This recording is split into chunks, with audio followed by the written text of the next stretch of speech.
Hi viewers, welcome to our channel. ప్రస్తుతం మనతో పాటు సీనియర్ జర్నలిస్ట్ దాము బాలా సార్ వారితో మాట్లాడదాం. నమస్కారం సార్. సార్, ఆంధ్రప్రదేశ్లో ఇసుక కుంభకోణం పెద్ద ఎత్తున జరుగుతుందని చెప్పేసి ఆంధ్రజ్యోతి పత్రికలు ఒక పెద్ద కథనం ఆర్టికల్ రావడం చూస్తూ ఉన్నాం సార్. అసలు ఏంటి ఇసుక కుంభకోణం? మరి ఇప్పుడు చంద్రబాబు నాయుడు గారు అధికారంలో ఉండక కూడా ఇది జరుగుతుందంటారా? మరి దాని పట్ల ఆయన రియాక్షన్ ఏ విధంగా ఉందంటారు సార్? ఆంధ్రజ్యోతిలో ఇసుక సీరియల్ చీటీ 2500 అని టైటిల్ పెట్టి ఒక కథనం వచ్చింది. నిజానికి అది అందరూ షాక్ అయ్యారు.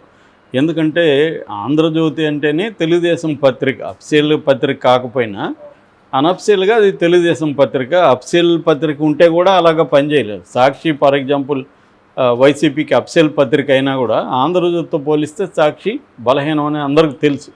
అంత స్ట్రాంగ్గా ఉండే పత్రిక ఇసుక కుంభకోణాన్ని గురించి డీటెయిల్గా రాశారు కథనం.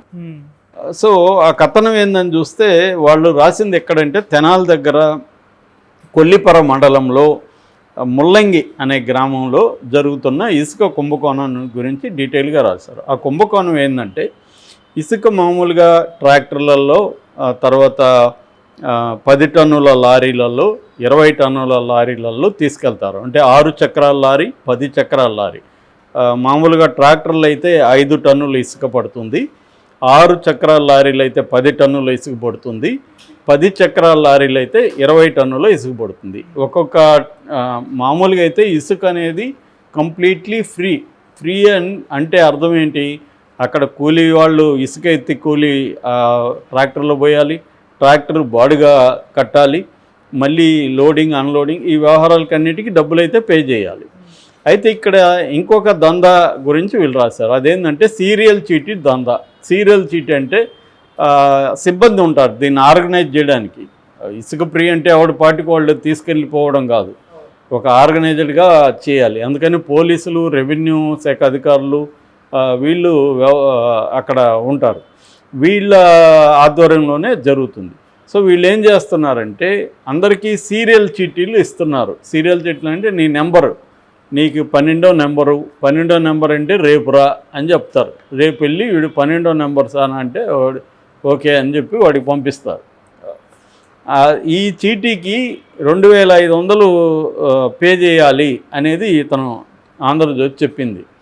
అంటే 2500 పే చేయాలి, సిబ్బందికి ఇవ్వాలి. ఇలాగా మొత్తంగా ఒక లోడ్కి 10,000 నుంచి 12,500 వరకు పే చేస్తున్నారు అనేది ఆంధ్రజ్యోతి రాసుకొచ్చింది. అంటే పర్ డే ఒక లారీ 3 ట్రిప్పులు తీసుకుంటుంది. 3 ట్రిప్పులకి గాను ఒక ట్రిప్కి వీళ్ళు 10,000 నుంచి 12,500 ఇవ్వాల్సి వస్తుంది. ఇలాగా పర్ డే ఇక్కడ ఆ ఇసుక రీచ్లో, ఆ ముల్లంగి ఇసుక రీచ్లో పర్ డే 60 నుంచి 80 లారీలు వెళ్తున్నాయి పర్ డేకి. దానికి ఒక్కొక్క లారీకి ఇంతంత వసూలు చేస్తున్నారు. 5 టన్నుల ట్రాక్టర్కి ఇంత, 10 టన్నుల అంటే 6 చక్రాల లారీకి ఇంత, 10 చక్రాల లారీ 20 టన్నులకి ఇంత, ఇట్లా బిల్లులు వసూలు చేస్తున్నారు. ఇది అక్కడ లోకల్ నాయకులు, రాజకీయ తెలుగుదేశం నాయకులు, సిబ్బంది, పోలీసులు అందరూ కొమ్మక్కై చేస్తున్నారు అనేది ఆంధ్రజ్యోతి కథనం రాసుకొచ్చింది. మొన్న ఇలాగా చేస్తుంటే ఆయన నాదెండ్ల మనోహర్ వస్తున్నాడని వార్త రాగానే గబగబా అందరికీ ఇచ్చేశారు, లోడ్ పంపించేశారు, ఖాళీ చేసేసారు. దాదాపు 90 లారీలు 12 గంటల లోపల, మధ్యాహ్నం 12 గంటల లోపల 90 లారీలు క్లియర్ చేసేసారు. మామూలుగా అయితే అట్లా ఉండదు. సో డబ్బులు ఇచ్చిన వాడికేమో వితిన్ 1 అవర్లో వాడికి డెలివరీ పంపించేస్తారు. డబ్బులు ఇకపోతే మాత్రం 3 రోజులు, 4 రోజులు, 5 రోజులు ఇలా తెప్పిస్తూ ఉంటారు. ఇది జరుగుతూ ఉంది పెద్ద ఎత్తున కుంభకోణం అనేది చెప్పారు. అంటే వీళ్ళు ప్రభుత్వాన్ని ఏమి అనలేదు ఆంధ్రజ్యోతి. ప్రభుత్వం చేస్తున్న పని కాదు ఇది, లోకల్ నాయకులు చేస్తున్న పని అనేది ప్రధానంగా రాసింది. ఇది నిజానికి ఆంధ్రజ్యోతిని మనం అప్రిషియేట్ చేయాలి. వాళ్ళు సపోర్ట్ చేసే ప్రభుత్వం అయినా కూడా ఆ ప్రభుత్వంలో కింది స్థాయిలో ఎట్లా జరుగుతుంది అనేది రాయడం ద్వారా చంద్రబాబు లాంటి వాళ్ళ దృష్టికి ఇది వెళ్తుంది. యాక్చువల్గా చంద్రబాబు ఇసుక కుంభకోణానికి ఇసుక పాలసీకి సంబంధించి చాలా స్ట్రిక్ట్గానే ఉన్నాడు. మొన్న కూడా ఎమ్మెల్యేలకి వాళ్ళందరికీ కూడా వార్నింగ్ ఇచ్చాడు, మీరెవరు ఇసుక విషయంలో ఇన్వాల్వ్ కాకండి అని చెప్పి.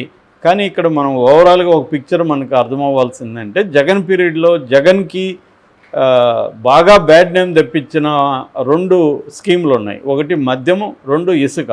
అది వాళ్ళే ఒప్పుకునేవాళ్ళు. వైసీపీ వాళ్ళే సార్ మాకు ఇసుక కొంప ముంచుతుంది, మద్యం కొంప ముంచుతుందని. ఎందుకంటే మద్యం అనేది పిచ్చి పిచ్చి బ్రాండ్లంతా చేసి దానికి రేట్లు బాది, డబ్బులు త్రిబుల్ బాది, దాంట్లో విరక్తి, జీవితం మీద విరక్తి వచ్చే విధంగా చేశాడు జగన్. రెండవది ఇసుక గవర్నమెంట్కి డబ్బులు వచ్చే దానికోసం, ఎందుకంటే రెవెన్యూ కావాలని అంతకుముందు తెలుగుదేశం పెట్టిన ఉచిత ఇసుక విధానాన్ని రద్దు చేసి కాంట్రాక్టులకు ఇచ్చేసి, దాంతో అక్కడ లోకల్ లీడర్లు పెద్ద ఎత్తున ఎంటర్ అయిపోయి ఇసుక దొరకకుండా స్కార్సిటీ వచ్చి గందరగోళం క్రియేట్ అయింది ఇసుక పాలసీ. ఇప్పుడు తెలుగుదేశం వాళ్ళు మళ్ళీ ముందు వాళ్ళ 2014-19లో ఏ విధానం ఉండిందో అదే విధానం, ఇసుక ఫ్రీ విధానం, దాన్ని పెట్టారు. అయితే ఇక్కడ కూడా మొన్న ఎవరో తెలుగుదేశం వాళ్ళే చెప్తున్నారు, సార్ మా ప్రభుత్వంలో కూడా కుమ్మేస్తున్నారు సార్ కింది స్థాయిలో నాయకులు, చంద్రబాబు దీన్ని కంట్రోల్ చేసే పరిస్థితి కూడా ఏమీ కనిపించట్లేదు అని ఒక ఎగ్జాంపుల్ చెప్పారు. అదేంటంటే వైసీపీ ప్రభుత్వంలో చివరి రోజుల్లో లోడ్ చేసి లారీలు లోడ్ చేసి పెట్టేశారు, వాళ్ళ ప్రభుత్వం కూలిపోయింది. ఈ ప్రభుత్వం రాగానే అక్కడ నాయకులంతా వితిన్ 2-3 డేస్లో మొత్తం అమ్మేసుకున్నారు సార్ అని చెప్తున్నారు. అంటే ఈ పాలసీ రాకముందే అమ్మేసుకున్నారు వాళ్ళు లోకల్గా.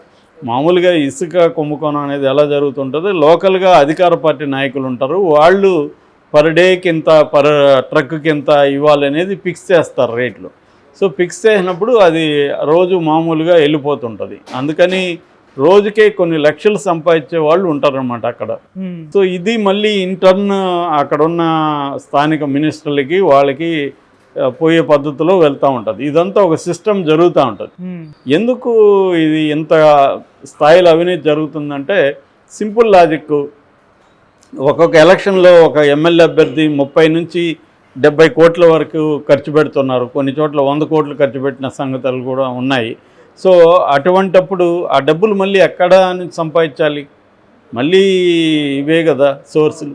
ఇసుక అంటే నేచురల్ రిసోర్సెస్ని కొల్లగొట్టడం, తర్వాత భూముల్ని ఆక్యుపై చేయడం, తర్వాత ఏదైనా ప్రాజెక్టులు వస్తే దాంట్లో లాగడం. ఇప్పుడు ఎక్కడో ఫర్ ఎగ్జాంపుల్ తిరుపతిలో గరుడ వారధి ఉంది. గరుడ వారధికి అక్కడున్న లోకల్ ఎమ్మెల్యేకి 50 కోట్లు ఇచ్చారని చెప్పుకుంటున్నారు, నిజమా కాదు తెలియదు. సో ఇలాగా కాంట్రాక్టుల దగ్గర నుంచి, కంపెనీల దగ్గర నుంచి లాగడం ఒకటైతే, అక్కడ నేచురల్ రిసోర్సెస్ని ఎక్స్ప్లాయిట్ చేయడం అనేది ఒక మెథడ్. సో వీటిలో నుంచి డబ్బులు లాగాలి. సో తెలుగుదేశంలో గతంలో పార్టీ ఫండ్గా కూడా లోకేష్ వసూలు చేశాడని కూడా పుకారు వచ్చింది. ఏదేమైనా వాళ్ళు ఒక పక్క పార్టీ ఫండ్ ఇవ్వాలి, ఒక పక్క వాళ్ళు ఖర్చు పెట్టాలి. ఇన్ని చేసి ఫైనల్గా గెలిచిన తర్వాత సంపాదించుకోకపోతే ఎలా ఉంటుంది? కాబట్టి ఏ ప్రభుత్వం వచ్చినా, అది వైసీపీ, తెలుగుదేశమా, కాంగ్రెసా, బీజేపీనా, బీఆర్ఎస్ఆ, ఏ ప్రభుత్వం ఉన్నా కింది స్థాయిలో ఎమ్మెల్యేలు ఖర్చు పెడుతున్నారు, ఎంపీలు ఖర్చు పెడుతున్నారంటేనే వాళ్ళు వాళ్ళ నియోజకవర్గంలో రిసోర్సెస్ ఎంత ఉన్నాయి, మనం ఎంత సంపాదించుకోవచ్చు అని ఒక లెక్క లేకుండా ఖర్చు పెట్టరు. ఆ ప్లాన్తోనే వాళ్ళు ఖర్చు పెడతారు. ఇది మళ్ళీ తీసుకోవడమే. కాబట్టి చంద్రబాబు కంట్రోల్ చేస్తాడనేది ఉత్తుదే, ఆయన కంట్రోల్ చేయలేడు. ఊరికే పబ్లిక్ తెలిసే విధంగా చెప్పడం తప్ప ఆయన కంట్రోల్ చేయలేడు. 2014 నుంచి 19లో కూడా చంద్రబాబుతో ఇదే సమస్య, ఆయన కంట్రోల్ చేయలేకపోయాడు. జగన్ అయినంతే, జగన్ కూడా కంట్రోల్ చేయలేకపోయాడు. సో కాబట్టి ఏంటంటే ఎవరు కూడా కంట్రోల్ చేసే పరిస్థితి ఉండదు. అంతిమంగా గవర్నమెంట్స్ మారుతాయి తప్ప పేద ప్రజలకి ఈ ఇష్యూస్లో ఏమీ మార్పు రాదు. రాను పెరుగుతుంది దోపిడీ అనేది. ఎందుకంటే వనరుల దోపిడీ, లేకపోతే రకరకాల పద్ధతుల అవినీతి అనేది రోజు రోజుకి పెరుగుతున్నప్పుడు ఇంతకుముందు వచ్చే డబ్బులు సరిపోవట్లేదు. రెండోది ఓవరాల్గా కన్జ్యూమరిజం పెరిగినాక ఎంత డబ్బులు ఉన్నా మనిషికి సరిపోదు. ఇంతకుముందు ఎంత జీతం వస్తే చాలు అనుకున్నవాడికి ఇవాళ ఎంత నువ్వు 1 లక్ష ఇచ్చినా 2 లక్షలు ఇచ్చినా సరిపోదు. ఎందుకంటే దానికి తగిన ఖర్చులు కూడా ఆల్రెడీ వెయిట్ చేస్తుంటాయి. కాబట్టి అవినీతి అనేది ఏ ప్రభుత్వం ఆగదు. కాకపోతే చంద్రబాబు కానీ ఇది కట్ చేయకపోతే చంద్రబాబు కూడా ఇసుక అనేది పెద్ద ఎత్తున నెగిటివ్ అయిపోతుంది. ఇది ఎందుకంటే కింది స్థాయి ప్రజలకు అందరికి ఎఫెక్ట్ అయ్యే అంశం. కన్స్ట్రక్షన్ యాక్టివిటీ విపరీతంగా పెరుగుతోంది. సో అందువల్ల ఇసుక కుంభకోణాన్ని కానీ అరికట్టకపోతే చంద్రబాబు కూడా జగన్ లాగే ఇబ్బందులు ఫేస్ చేయాల్సి ఉంటుంది. ఆ రకంగా ఆంధ్రజ్యోతి చంద్రబాబు మేలే చేసిందని చెప్పాలి ఇట్లాంటివి తీసుకొచ్చి. Thank you so much sir.